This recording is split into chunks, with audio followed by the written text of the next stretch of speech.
Where does one begin when telling love stories? Because with love stories, there's no beginning and there's no end, there's no middle, there's no going back and there's no going forward. You're kind of stuck in a whole warm feeling of being in love, of losing love, of finding love, of remembering love, of being separated from your love.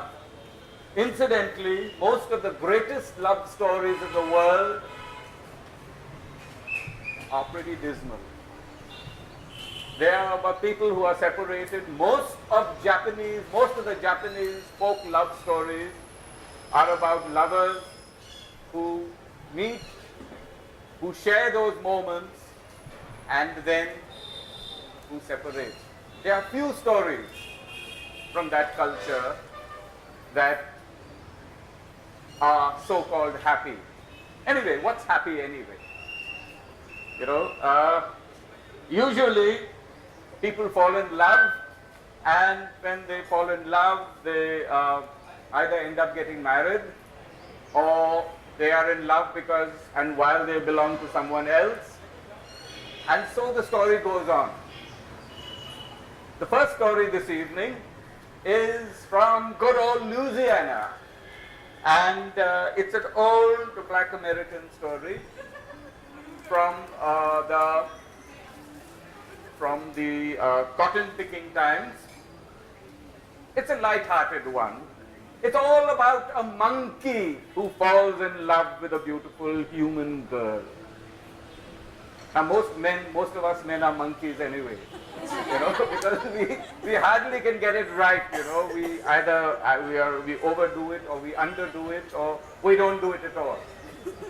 So there we were, our good old men of the past, and there was this guy who was this monkey, and he really loved this girl. It was a farmer's daughter. She had beautiful golden hair, as a lot of people say beautiful people are, and they had blue eyes, and he said, I really want to not just be in love and have her love, I want to marry her. So his friend, the other monkey, says, what's wrong with you? Are you crazy? That's a human being. So what if it's a human being? It's a girl, damn it. You're a boy, I'm a boy. We are boy monkeys, man. And that's a girl human. What are you going to do? I'll find a way. So the monkey went out and he kind of made contact with other expert monkeys, the ones who are expert in wooing other monkeys. And he says, can you help me? Help you do what? Said the expert. Taking a good look at him up and down. To begin with, your tail is too long. He said, oh, forget about my tail. He said, I'm in love. I'm in love. I'm so much in love, I can hardly keep my heart from coming out of my mouth. He said, oh, that's very, very desperate, I must say. It's coming out of your mouth, is it? Yeah, it's not coming out of your ears, right? No, it's not coming out of my ears. It's coming out of my mouth, and I can hardly breathe. I'm so deeply in love. Okay, who are you in love with? Which band or troop does she belong to? It's a girl with blonde hair and blue eyes. Are you crazy? You mean a human? No, I can't help. I'm sorry, I can't help. Another monkey, a small guy, smaller than all the other monkeys, very bright chap. He said, hey, listen, I'll tell you what. Human beings are basically stupid. So long as you dress right, you have the right clothes on, they don't care who you are.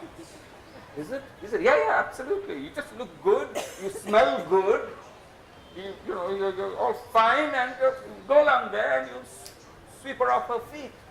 Yeah, but what do I do with my tail? Don't worry about it. We tie your tail up in a little knot, and we kind of, stick it up here at the back, and you have your belt over it. And all the monkeys got really excited that here was a potentially stupid situation which they were all going to enjoy. One of their species falling in love with a stupid human being. So there they were, they dressed this guy up, and he had a top hat, and he really looked good. And he had a walking stick, much better than mine, of course. And it was really nice. They stole a watch, a little watch over here, and he put it in his pocket. Yeah, now you're looking fine. Am I looking fine? Yes, you're looking fine. Okay, so he goes off with his walking stick, with this hat, and he sidles up to this girl going to mass one Sunday morning. He says, hey, hello. This monkey was an expert at languages, mind you. That's what made him get so ambitious when he fell in love with a human girl. Hey, hello, hello, hello dear, hello.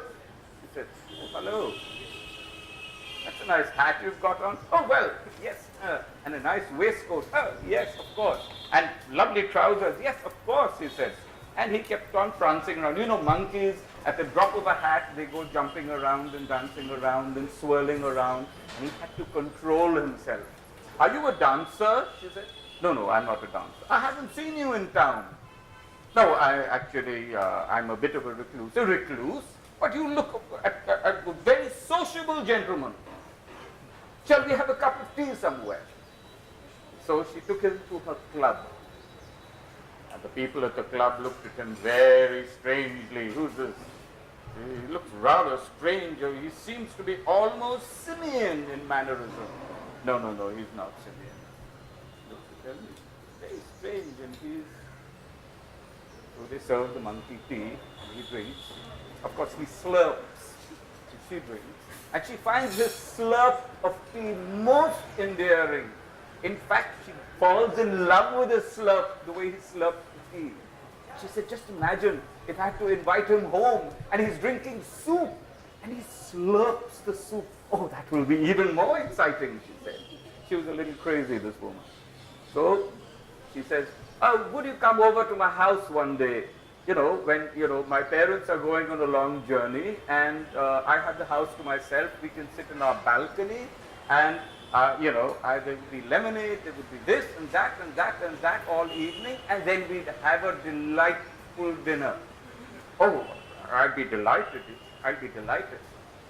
So he goes back, wow, I made it. So his friend said, what happened? You made it? Made what?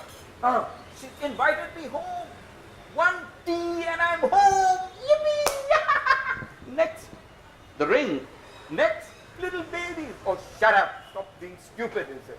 Little babies in a ring. You are a monkey. Don't go beyond your level. Well, that's it. So, Mr. Monkey was referred to in the story as the gentleman monkey. He began to imagine all the wonderful times he would have and, all the great life ahead of him. And his friend got bored stiff. Until one friend who started getting not bored, but a little jealous. All living beings get a little jealous and say, what I'm going to do, I'm going to settle this fellow's hatch for him. Hey, gentleman monkey, gentleman monkey, you haven't told her your name. You must get yourself a good name. Jimbo. No, Jimbo is not a gentleman's name. Then what would you call yourself? Jim? Yes, Jim. So, he says, all gentlemen have somebody they take with them for a meal. It's like a chaperone, they call it. Chaperone? I don't need anyone to come with me. I'm not a woman, I'm a man. Anyway, so he insisted, you're not going to make a mess of things. I'll be there to save you if there's a problem. Okay? But you'll be dressed properly, right? Yes. You'll have a fob watch also? Yes. You'll have it all? Yes. Will you promise not to talk rubbish there? Yes. The most I'll do sometimes, I may to entertain you all. I may sing a song. Nothing more than a song. No monkey clicks. You start doing monkey clicks and I'm going to start dancing like a monkey, correct? He said, yeah. So no monkey clicks. You can sing a song. Have you learned a song? Yes, I've got 2 songs. 2 songs in English. Oh, wow. He said, very good. So up they go to the dinner. Rather, the tea which leads to the dinner. So the Mr. Monkey's friend, Jim's friend, was on his best behavior. He even jumped up and served them tea. And the maids and all the helpers at home were quite amazed how a gentleman, Mr. Gentleman Jim, had this wonderful assistant, friend also, but an assistant, who helped him with tea and helped him with lemonade and helped him with whatever. And even when the monkey went out to play ball with a young, beautiful lady with blonde hair and blue eyes, the assistant ran and picked up the ball every time his friend dropped it. And so the time came closer and closer and closer and closer, closer for dinner. That was a big time, and the young lady was so excited. She wanted to hear the monkey slurp his soup. Fishy sound, it was most romantic. So they sat down. The soup, the soup, the soup. And the monkeys were wondering, why is she so excited about the soup? Finally, the soup arrived. And she waited with bated breath for the monkey to slurp the soup.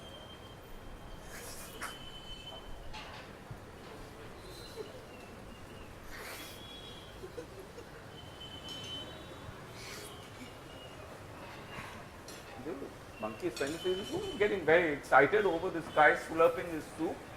And just at that minute,